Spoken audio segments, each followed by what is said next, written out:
Welcome to the Hawley Area Community Show. I'm your host, Jody, and I'm so excited because this is a big day. We drove all the way to Moorhead, Minnesota, off location, to see a piece of Hawley, something we're all proud of, and that's the Hjemkomst. So we're at the Hjemkomst Center today, and I'm here with Amanda Nordic. Actually, that's her name. Her name is Amanda Nordic, and she's here to talk about the Hjemkomst and things that they're doing at the Hjemkomst Center and Historical Society. So welcome to the show. Thank you. Now, what exactly is your title? Because you've got a pretty heady title. I'm actually working as the executive assistant to the exhibit designer, Miss Claudia Pratt. She's an intern. No, she's great. And we have a lot to talk about because I remember when I was knee-high to a grasshopper, the Hjemkomst being built. And of course, it was built by a man by the name of? Robert Ass. Okay, I'm going to give her a little quiz here. Now, I believe this was back in 1973 or 74, right in there? The dream started in 1971, so continued on through 82. So I just remember as a child visiting the ship during our school day when it was being built, and I know I was right in that time. So Robert asked what was the main reason he decided to take on this project? Well, he had a strong vision in his own heritage and really wanted to share that kind of with everybody else. And him joking around with his brother decided that wouldn't it be cool to build a Viking ship? And after he had a great fall, actually fell off a roof, he was in the hospital for a while, and his brother and his friends started bringing him Viking books. So he started researching, and this kind of dream just grew on from there. Wow. And I know when he came to Hawley, because he had looked in Moorhead, Fargo, correct, for a spot that would be big enough, and he was unsuccessful at that, so that's how he ended up in Hawley, correct? He was, yep. Yeah. And I remember the locals initially thought he was a little cuckoo. And here we are standing in front of the ship, which is really amazing and inspirational. Now, when was the ship officially completed, if it began then? How long did it take? The ship was actually taken out of the Hawley shipyard in August of 1980. So then it was christened after that and then put in Duluth Harbor after that for its maiden voyage. Yeah, and that Duluth trip, I remember that well too. I remember the celebration.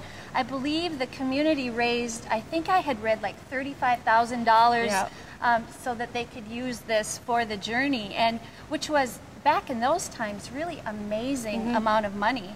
We looked at the figures, and it cost about $250,000 to complete the ship back in 1982, and that sum today would be almost, I think, $750,000. Oh my goodness! For our terms. So how did he fundraise for that? Did he have any other dollars other than private donations? I mean, they had tons and tons of community and family support. Beyond that, just with all the local communities, Hawley, like you said, raised tons of money, as well as Moorhead and Fargo and Fosseton, I believe, and a lot of other communities just all pitched in along the way, as well as Duluth and Knife River. Oh, they when did. They were out there, they sold a lot of booklets and things like that, and the crew got really involved in fundraising as well. Wow. So from the time that they got to Duluth till the time that they ended up in Norway, how long did that take? Well, they spent 2 summers training in Duluth before they left. Okay. Yeah, so they had a lot of different training crews and things like that.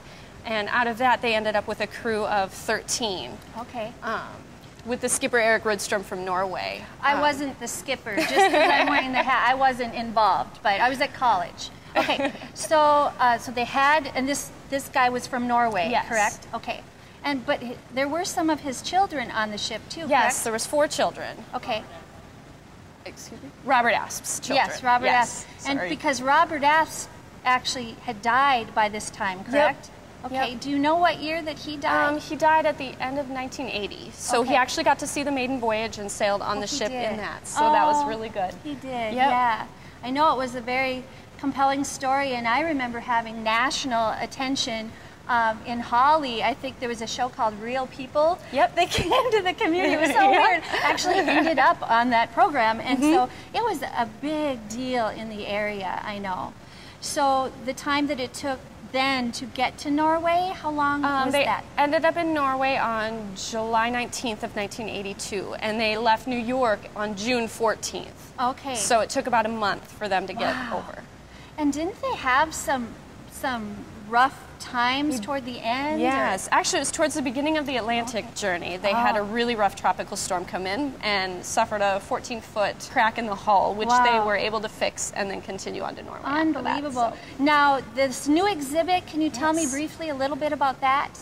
The new exhibit, we're really trying to unveil a lot of information that hasn't been put out to the public before. So we're using a lot of first-hand accounts and a lot more information that just has been kind of passed over, and kind of trying to speak to the unsung heroes of all the people that haven't necessarily been recognized greatly in the past, have been really pushed forward into the light a little bit more for people to be able to see. Oh, that sounds so fun. I can't wait to see that new exhibit. Thank you so much for joining us. Thank you. You did a great job. Whatever your title is, you're doing a great job. So we're going to take a little break and be back with the executive director, actually, from the Historical Cultural Society of Clay County. Be right back.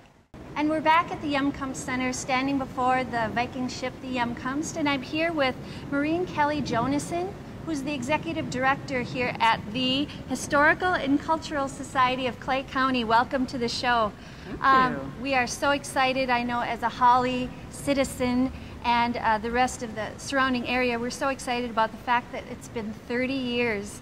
And so I understand that you've got some events commemorating this special time. We do, and we would love it if all of the Hawley residents would come out. Hawley, of course, was the birthplace of the Hjemkomst Center. Saturday, July 21st, from noon to 5, we'll be having the grand opening of the brand new exhibit, and we'll be having a wonderful panel discussion with almost all of the crew members who are coming back. Even some of the Norwegians are coming back. And followed by a public reception at 3, and then a raffle drawing. We have a raffle fundraiser going on, and one of the prizes is breakfast Sunday morning with the crew member, so definitely want to get your raffle tickets. And then concluding at 5 o'clock, and it's just going to be a wonderful afternoon, and we welcome everyone to come free of charge. And that is Saturday, July 21st. Now, I know what day Robert Asp Day is.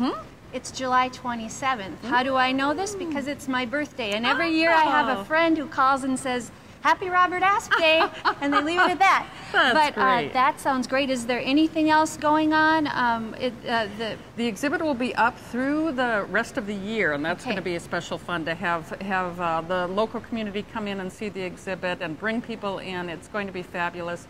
And just to come in anytime, because here at the Hjemkomst Center we change the exhibits every 3 months, so you definitely want to keep posted on what's going on. Now, you changed your name not too long ago? Well, we merged in 2009, and so our new name is Historical and Cultural Society of Clay County. We preserve and collect and present the history and culture of Clay County, Minnesota, and so that means all of the different communities. We take care of the history for people. And you do a beautiful job. I know some people involved with it, and it's just great. So thank you so much for joining us. I'm excited about the celebration. Oh, I am too. And so once again, we invite you all to come and celebrate with us. Saturday, July 21st, noon to 5. Until next time.